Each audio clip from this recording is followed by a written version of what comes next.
ভাইয়া গো, আমি তোমার বা তারা চিহ্ন যার মা হতে চলেছি।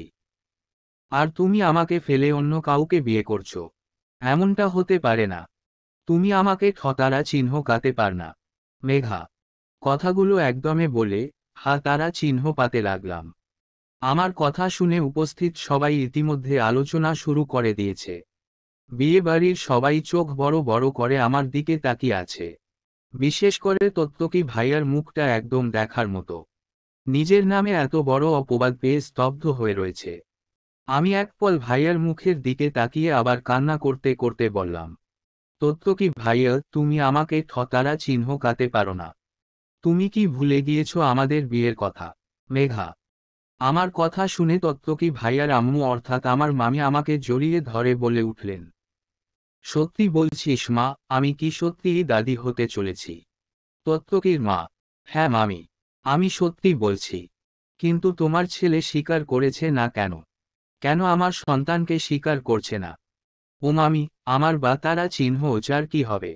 আমি ওকে নিয়ে কোথায় যাব? আমি মাহিমা জেবিন মেঘা। সবেমাত্র ক্লাস 10-এ পড়ি। এখনো আমার বয়স 18 বছর হয়নি। আর যাকে আমি স্বামী বলে দাবি করছি তার নাম হলো আবিদ রাহমান তত্ত্বকি। সম্পর্কে আমার মামাতো ভাই। দেখতে মাশাআল্লাহ যেমন সুন্দর ঠিক তেমন তার বা তারা চিহ্ন যে ব্যবহার। ভাইয়া একজন ডক্টর। মানুষের সেবা করে তার মন ভরা না, তাই প্রতিদিন আমাকে পড়াতে চাই। তাকে দেখলে আমার অনেক ভয় লাগে। আমার কথা শেষ করতে না দিয়ে ভাইয়ার হবু স্ত্রী জাইমা আপু বলে উঠল, আমি এই মেয়ের কথা বিশ্বাস করি না। আমার প্রমাণ চাই। জাইমা। আমি জাইমা আপুর কথা শুনে ব্যাগ থেকে রেজিস্ট্রার পেপার বের করে তার হাতে দিলাম। পেপারটা দেখার সাথে সাথে জাইমা আপু চিৎকার করে বলতে লাগলো, এটা হতে পারে না। তত্ত্বকি তুমি এমটা কেন করলে? মেঘার মতো একটা বা তারা চিহ্ন যা মেয়েকে বিয়ে করলে। এমনটা কেন করলে তুমি? জাইমা। তত্ত্বকি ভাইয়া এক দৃষ্টিতে নিচের দিকে তাকিয়ে আছে। জাইমা চল। জাইমার বাবা: না বাবা, আমি যাব না। জাইমা: কোন কথা না? চল। এরকম ছেলের সাথে আমি তোর বিয়ে দেব না। তত্ত্বকি তুমি একদম ঠিক করলে না। দেখে নেব সবাইকে। জাইমার বাবা। রাগী কণ্ঠে কথাগুলো বলেই তিনি জাইমা আপুকে নিয়ে বাড়ি থেকে বেরিয়ে গেলেন। তত্ত্বকি পলকহীন দৃষ্টিতে মাটির দিকে তাকিয়ে আছে। ফর্সা মুখটা একদম লাল টমেটোর মতো হয়ে আছে। দেখে বোঝা যাচ্ছে সে প্রচুর রেগে গিয়েছে। মামা শান্ত কণ্ঠে ভাইয়াকে বলে উঠল, তত্ত্বকি, ভুল যেহেতু করেছ তাই তোমাকে শাস্তিও পেতে হবে। তত্ত্বকির বাবা: তত্ত্বকি, এই মুহূর্তেই তুমি মেঘাকে বিয়ে করবে। আজ থেকে মেঘা আমাদের বাড়িতে থাকবে। তত্ত্বকির বাবা: বিয়ের কথা শুনে আমার ভেতরটা ধক করে উঠল। আমি এই লোকটাকে বিয়ে করলে পা তারা চিহ্ন গল হয়ে যাব। আমার মায়ের দিকে অসহায় দৃষ্টিতে তাকালাম। বুঝতে চাইলাম যে আমি ভাইয়াকে বিয়ে করব না। কিন্তু আমাকে কেউ বুঝল না। কিছুক্ষণ পর ভাইয়া নামক তারা চিহ্ন নিয়ে আমার স্বামীতে রূপান্তরিত হল। সবাই অনেক খুশি।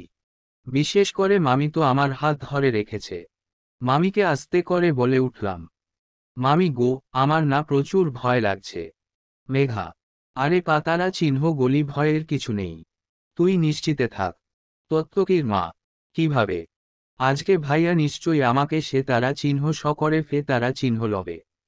মেঘা: আমি থাকতে তোর কিছু হবে না। আমার ছেলে অতটাও তারা চিহ্ন রাখ না। তত্ত্বকি মা। মামি কথা শেষ করেই ভাইয়া বোন তিথি আপুর সাথে আমাকে ভাইয়ার রুমে পাঠিয়ে দিল। আপু খুবই খুশির সাথে বলে উঠল, জানিস মেঘা, আমি তোকে ভাইয়ার বউ হিসেবে চাইতাম। কিন্তু কাউকে কিছু বলতে পারতাম না কারণ তুই ভাইয়ার চেয়ে অনেক ছোট। আজকে না আমি অনেক খুশি। তিথি: সত্যি? মেঘা: হ্যাঁ রে বোন, আজকে থেকে তুই আমার ভাবি। আচ্ছা, আজকে যে তুই তারা চিহ্ন গণেন্টের কথা কেন বললি? তুই কি তারা চিহ্ন নেন? তিথি: আপুর কথা শুনে আমি খিলখিল করে হেসে দিয়ে বললাম, মেঘা, তুই থাক। ভাইয়া আসার সময় হয়ে গিয়েছে। আমাকে দেখলে আবার তারা চিহ্ন দিবে। আমি চলে যাই। তোর থেকে অনেক কিছু জানার আছে। সকালে জেনে নিব। তিথি বলেই আপু চলে যাওয়ার জন্য পা বাড়াতেই আমি খপ করে আপুর হাত ধরে বলতে লাগলাম, আপু যেও না, আমি তোমার সাথে থাকব। প্লিজ, তোমার সাথে নিয়ে চল। মেঘা, কেন রে? তিথি, দেখ আপু, আমার আনইজি ফিল হচ্ছে। আগে যখন তোমাদের বাসায় তখন তো তোমার সাথে থাকতাম, তাহলে এখন কিভাবে ভাইয়ার সাথে থাকব? আমি ভাইয়ার সাথে থাকব না। মেঘা, মেঘামণি, তুই তো এখন ভাইয়ার বউ, এখন থেকে তোর ভাইয়ার সাথে থাকতে হবে, বুঝেছিস? তিথি, বলেই আপু আর দেরি করলা না, আমাকে একা ফেলে রুম থেকে বেরিয়ে গেল।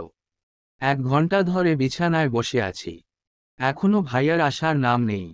ভয় আমার হাত পা অবশ হয়ে আসছে। কিছুক্ষণ পর ভাইয়ার রাতারা চিহ্ন মাখা গম্ভীর কণ্ঠে শুনে আমি বুঝতে পারলাম ভাইয়া চলে এসেছে। কিরে তোর তো দেখি তারা চিহ্ন হস অনেক বেড়ে গিয়েছে। তত্ত্ব কি? নিশ্চুপ, মেঘা। প্রেতারা চিহ্ন গণেন্টের মানে কি জানিস? তত্ত্ব কি? নিশ্চুপ, মেঘা। এই মেয়ে, কথা বলছিস না কেন? তত্ত্ব কি? ভাইয়া ধমক দিয়ে বলে উঠল। মনে আছে আজকে সকালে যখন তোকে প্রশ্ন করেছিলাম প্রজনন কি, তখন তুই বলতে পারিসনি। বলেছিলাম কালকে তোকে শাস্তি দিব, কিন্তু কালকে না, এখন তোকে ভালোভাবে বুঝিয়ে দেব তত্ত্ব কি। বলেই ভাইয়া আমার দিকে এগিয়ে আসতে লাগলো। আমার তো ভয়ে বমি। যারা প্রতিদিন এমন অসাধারণ সব গল্প পড়তে চান, তারা পেজটা ফলো করে রাখতে পারেন। আমি কথা দিলাম পেজের গল্পগুলা আপনাদের মন ছুঁয়ে যাবে।